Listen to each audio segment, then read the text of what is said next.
In a world where we rely on quick fixes, it's no surprise that around 90% of people can't achieve and maintain their goals of getting a lean physique. I'm going to share the 4 biggest reasons, in my opinion, why most people fail with this and exactly how you can avoid these things too, so you can finally achieve your goals. I know these reasons are real because I've worked with hundreds of guys who have made the exact same mistakes too and helped them transform into their best shape yet. And if you want more help getting lean and maintaining your results for life, you can grab my free fat loss course that is linked in the description of this video. With that being said, let's get into the video. Now, the first reason why 90% of people will never get lean is their all or nothing mentality, okay?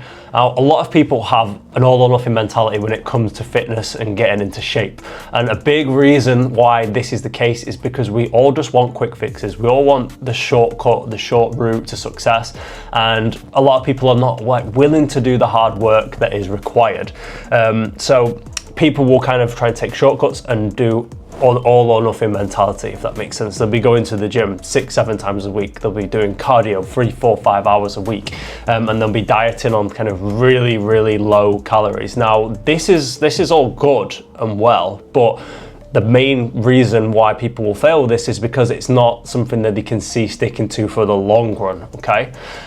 You can get fast results and you can get lean like this, but when it's all finished, and you've really, really hated the process because you've took it too far and you've gone too all out, then you're slowly gonna revert back to your old habits after you've got your results, and you're gonna ruin all your progress, really. So what we want to do here instead will be to find a program that you can stick to and adapt with for the long term, okay? So, you know, like I say, the fast results are great, yes, and in some situations it's necessary to get fast results. Like, it's necessary to drop a load of body fat quickly sometimes because that's gonna help.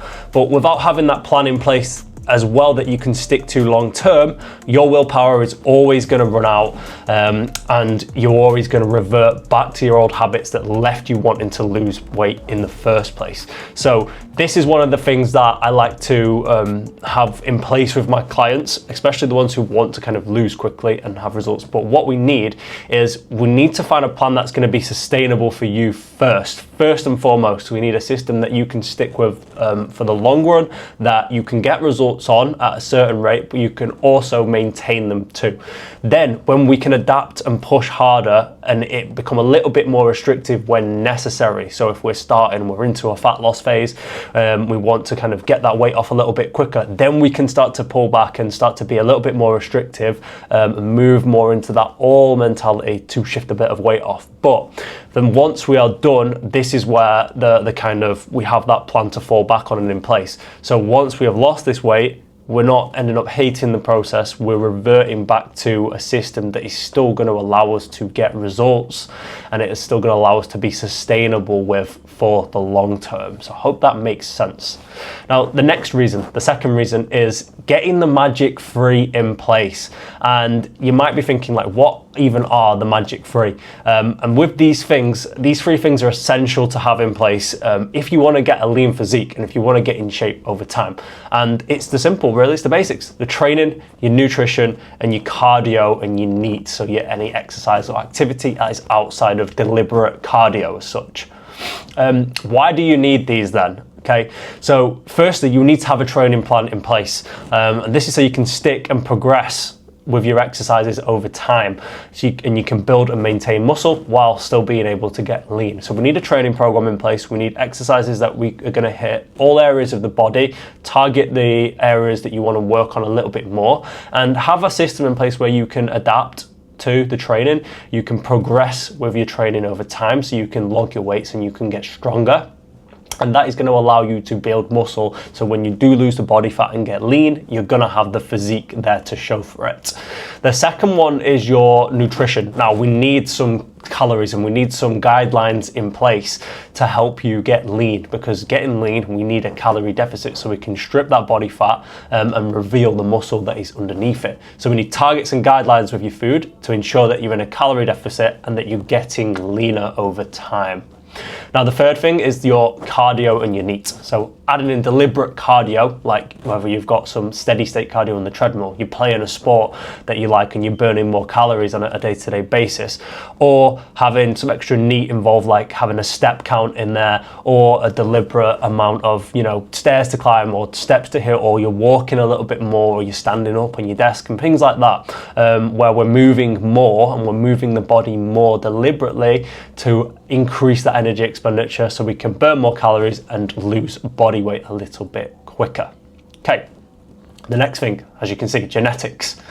Genetics are real, okay? Now, a lot of people will blame your genetics on certain things, and use it as an excuse, but genetics are a real thing. Now, not everyone can physically achieve and maintain a lean physique, okay? Like, we're all built differently. If you take morbidly or obese people as an example, okay? Now, yes, for a lot of people, their lifestyle plays a huge role in this, and the habits that have led them there, but also they probably have a genetic baseline that is keeping them a little bit heavier than your average person, okay?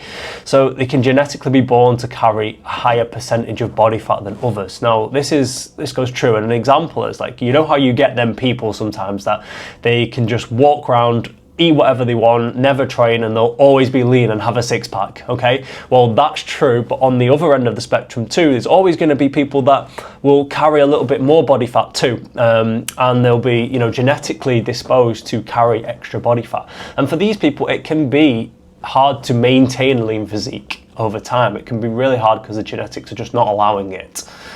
Now, this isn't an excuse, and this shouldn't be something that you use as an excuse in your time, because the truth is you don't know what your genetics are yet. You don't know where you can take your body physically, you don't know your limits, you don't know your sweet spot where your body likes to kind of sit at, even while including healthy habits like training, nutrition, and cardio, okay? Now, take my client, for example, James. Now, this is James when he started with me. He's about 110 kilos.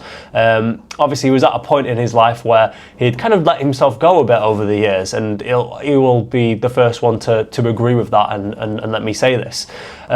You probably look at him and think, okay, this is maybe a guy that probably could never get into shape or could never have abs and something like that. But when we got to work together, we changed things. He dropped 32 kilos in total, and then this is what he's looking like now after 10 months of working together.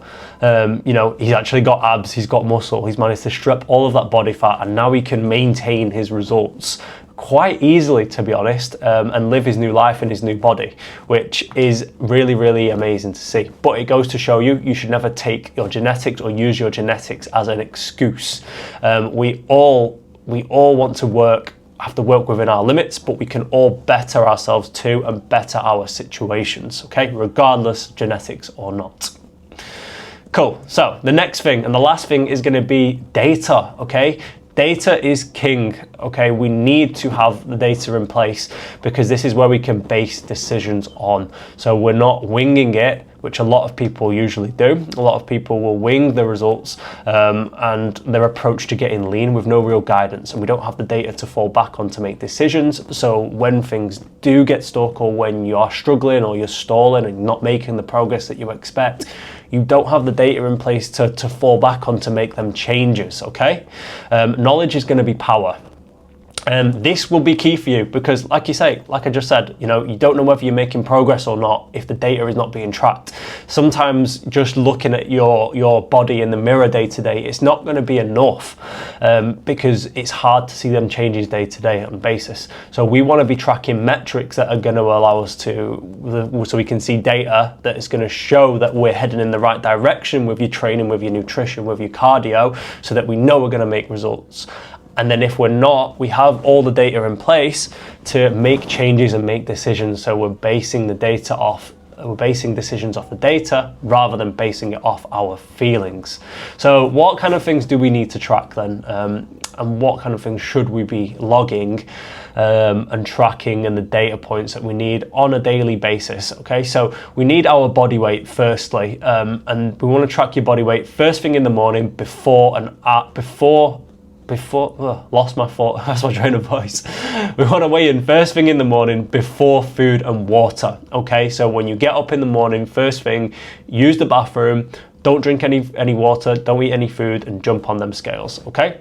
This is gonna be the most consistent time to kind of log your body weight and weigh in. If you drink a litre of water before you weigh in, you're gonna weigh a kilogram heavier. So the best thing and the most consistent way to do it is first thing in the morning, no food, no water. Okay.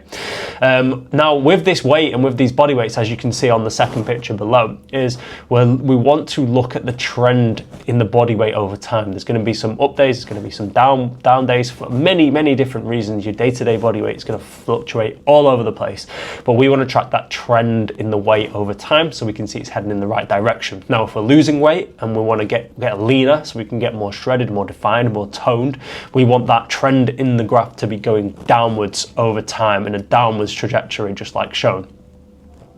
The next thing is your daily calorie intake. Okay, so if we want to get lean, we need to be in a calorie deficit. I think you guys know this by now.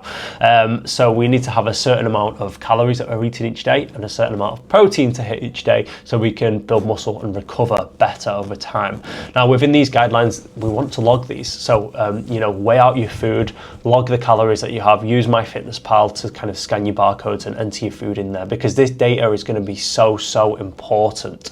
We need to be logging everything so we know exactly how much food is going into your body, and we know exactly how much we need to enable us to lose that weight over time.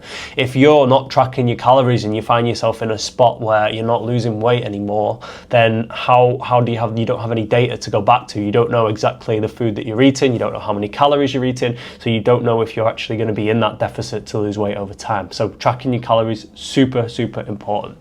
Another thing to note is when we are tracking the calories, if your body weight is not going down, that's the data we use then to make decisions. So after a few weeks, if your body weight is staying the same, you're logging all of your calories and you're weighing in every day, then that's when we look at making a change and maybe dropping the calories a little bit or increasing your activity or cardio a little bit to help out. The next thing is your gym sessions and the numbers that you're lifting in the gym, okay? Then this is really important too, because if we want to build muscle, and you want to get stronger over time, then we need to be tracking and logging the weights that we lift. We don't go to the gym just to mess around. We go to the gym to train. We go to the gym to get stronger so we can build muscle. So you need a system in place where you're logging the weights that you lift over time, and then you have a data point to refer to week on week, so you can go in the gym the next time and look to beat them numbers. That is how we're going to progress, build and retain muscle while we're dieting, so when we do lose the body fat, you're going to have the physique to show for it underneath. And the last thing we want to kind of measure or log is the cardio and activity you do. You don't have to have an Apple Watch and log every single calorie or activity burned here, but we actually want to make sure that we're ticking things off week on week. So if we set ourselves a goal with your cardio, 60-90 minutes a week, then we actually want somewhere we can reference that and log it. So when we look back at the weeks over your progress, if things aren't necessarily working out, you can look back and say, okay, did I get my cardio in, yes or no? And if not, then that's a data point to refer to, and that's an area you'd look to improve then over time. So that's my 4 reasons why people struggle to get and maintain a lean physique. Hope you guys enjoyed the video, and if you want to see more content on how you can smash your goals and get into amazing shape, I'll leave another video up at the top for you right here. I'll catch you guys in the next one.